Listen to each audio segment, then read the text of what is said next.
Okay, so I figured that since the game is currently on sale across PlayStation, Steam, and maybe Xbox, I'm not 100% sure, but the game is on sale. I feel like I'd make another video following up on all the past Umbrella Corps videos I've done, and kind of like talk to you about if it's worth buying or playing this year. I have a kind of different opinion to most people I see talk about this game, as you may know if you've watched my previous videos. But either way, I'm essentially going to try and sell you the game as best I can, and you can kind of make your decisions from what I say about the game, how it plays, what it's like, just to give you an idea of what you're getting into before you buy it. So, without any further ado, let's jump into the details. Okay, so first thing to keep in mind is this is a 3v3 third-person tactical shooter. It's a PvP game. It does have a single-player element to it. I haven't really touched on that much, but essentially, for the single-player, how best to describe it? Okay, imagine Spec Ops modes from the old COD games. Those missions where you have certain requirements you have to fulfill and you get scored on it. That's a single-player. It's called The Experiment. It is quite fun. I haven't really touched anything like really for a while, and I don't really make videos on it because the game at its core is based around PvP. So that's kind of like the priority for the game. It is a PvP game set in the Resident Evil universe. So there's locations from the games, characters from the games, and kind of like the styling of the games. Obviously, that's a big difference from like the mainstream games. It is a PvP game. Other games that do this in the Resident Evil universes are Resistance, which is free with the 3 remake, and then obviously there's like other PvP modes in Resident Evil 5 and 6. But yeah, this game is built entirely from the ground up for PvP. So if that is something you're interested in, then maybe it's worth it, but we're going to get more into details about that now. Okay, so the modes, there is two modes in this game. There is a 1 life mode, which, as you probably tell, it's a 1 life only round. First team to die loses across 5 rounds, I believe. So it's like a classic competitive mode where one team kills the other to win the round. It is a lot of fun. That is probably out of the amount of time I've played in it recently. It's probably the least played mode in the game. The rounds can last either 30 seconds, and this is a whole match, by the way, not just a single round. It can be over really, really quickly. Maybe not 30 seconds, but it can be over really quickly, or it can take a while, or it can be kind of like middle ground. But either way, from playing it over the past few months, especially this year, that mode isn't as populated as the other mode, which we're going to talk about right now, which I kind of prefer as well. The other mode I'm talking about is multi-mission. Basically, what that is it's multiple objectives across, again, I believe, 3 to 5 rounds. And the objectives in each round in the match is completely random. For example, one could be killing the zombies in the map who would drop the A samples, and then the first team to kind of either get them all, or whoever has the maximum, or the most, at the end of the timer wins the round. There's one where it's just TDM, where obviously respawns are enabled in this mode, so it's just, whoever racks on the most kill count or reaches the limit before the round ends. And then there is another one where there is a neutral suitcase on the map, and then obviously the team has to rush for it. The team that holds on to it the longest, or again reaches maximum score, wins the round. And there's a lot more modes than that. There's quite a few, and it's honestly surprising how fun they all are, especially with full lobbies. So that is probably the more populated mode, and in my opinion, the more casual, fun type mode to the game. The 3v3 1 life mode is good if you're good at the game, which I like to say I am. I'm not the best, but I can kind of like pull my weight in this game. Even now, like playing it now, you play against people that are in the hundreds in terms of level, and they play it a lot. One guy I played it with was level 999, he had like 2,000 hours in the game. So, if you're wondering if people still play it, yes they do. Alright, let's talk about what actually happens in a match. So you're in a match, 3 versus 3, at a full lobby. The maps are themed on areas based in the the mainstream series of games. There's maps from Resident Evil 5, there's maps from Resident Evil 4, Code Veronica, Resident Evil 6. They're all in there, which is super cool. I love to see the different environments, and then with those environments, the enemies on the map change. There are zombies scattered throughout the map. Just an example, Raccoon City, there's normal zombies. Resident Evil 4 is the Ganados, and then Resident Evil 5 is the Kijuju, I think that's what they're called. I'm not 100% sure what they're called. But the zombies match the area you're in, which is a nice touch. It's always nice to see that they paid that little extra detail to make it feel like you're more in that area, you know. But yeah, each player in the game has like a camouflage pack on their back. You can see it on the character's shoulder. It's like that blue screen. What that does is keeps you invisible to the zombies in the map.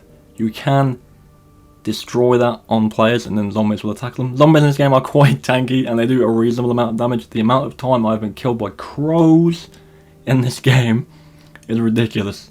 But yeah, that can be a thing. You know, you can obviously shoot someone in the back or in the shoulder and they'll break the camouflage and they'll be attacked by zombies as well as the enemy team, which is a bit intense if you're in the corner, because any nearby zombie will just haul ass towards you and it's quite crazy.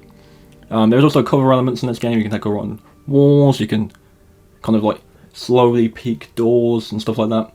It's super cool. One thing I do have an issue with this game, and it's nothing major, is kind of like just where your character's placed. Like, it's good that they're out of the way, but I feel like I'm just kind of like off the screen. You know what I mean? I don't know. It's a small thing. It's no pet peeve for me, I guess. Like, I just don't really like how far to the side my character is. But either way, it's not too bad once you get used to it.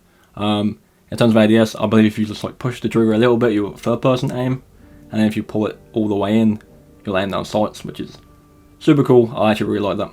It's quite a nice touch. But yeah, that's in terms of gameplay. That's basically it in terms of the gameplay of the game. Now we'll move on to like the weapons and stuff like that. Okay, so weapons and the time to kill and stuff like that we're going to now. Weapons in this game, there's quite a variation. There's SMGs, there's shotguns, there's ARs, there's magnums, there's different types of grenades, there's melee weapons, it's like a pick, like an ice pick, that's what it looks like to me. The time to kill in this game is ridiculously fast if you're using a certain weapon.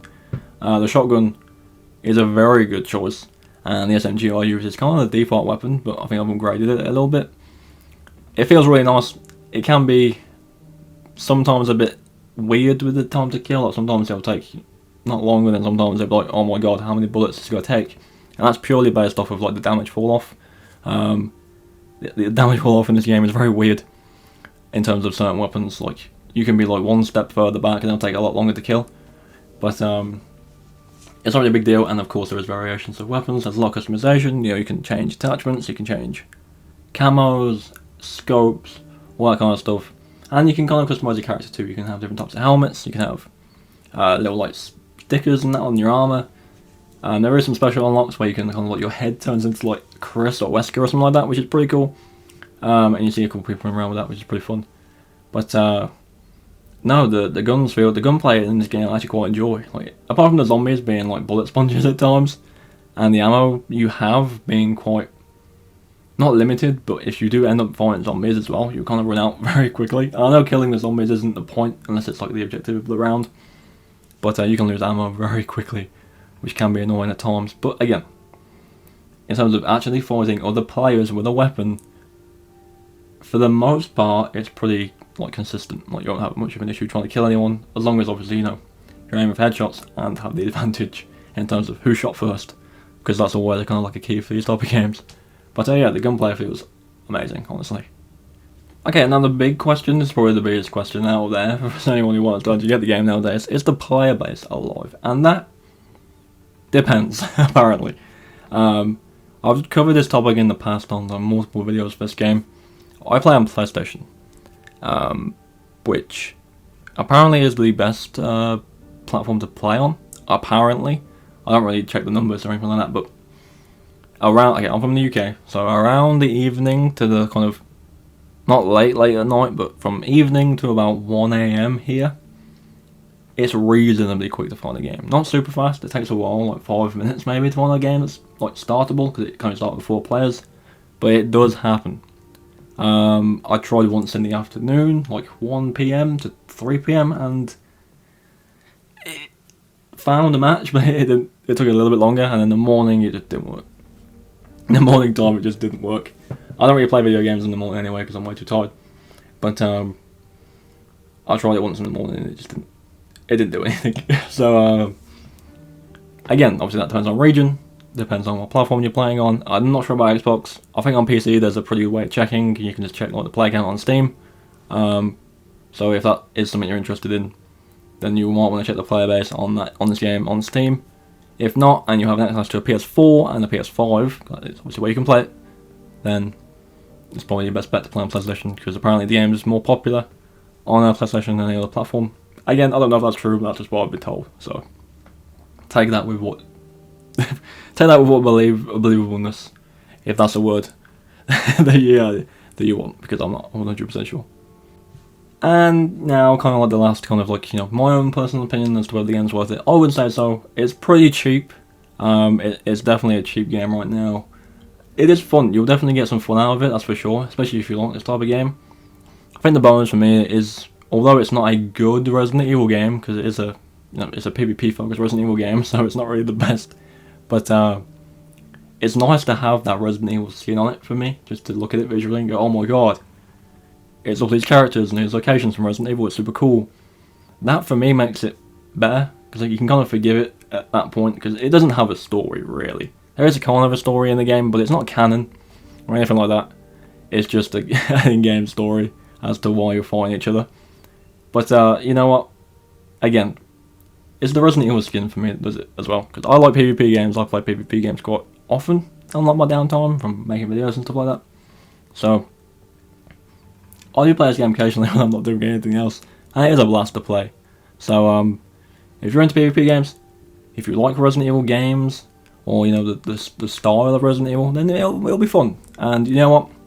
If any of you do decide to get it and happen to play on PlayStation, I will probably make a video in the future. I think I've made a point about it before, and kind of like try and play with some of you. Fill out some lobbies and stuff like that. It'd be super cool. But yeah, that's gonna do it with like my opinions on whether or not you think the game's worth playing or not. Sorry, whether or not I think the game's worth playing or not. Because I would definitely say this, but obviously that's all personal opinion. But they're the facts. That's how the game works. It's what you do. I've kind of like tried to portray all the information I possibly can.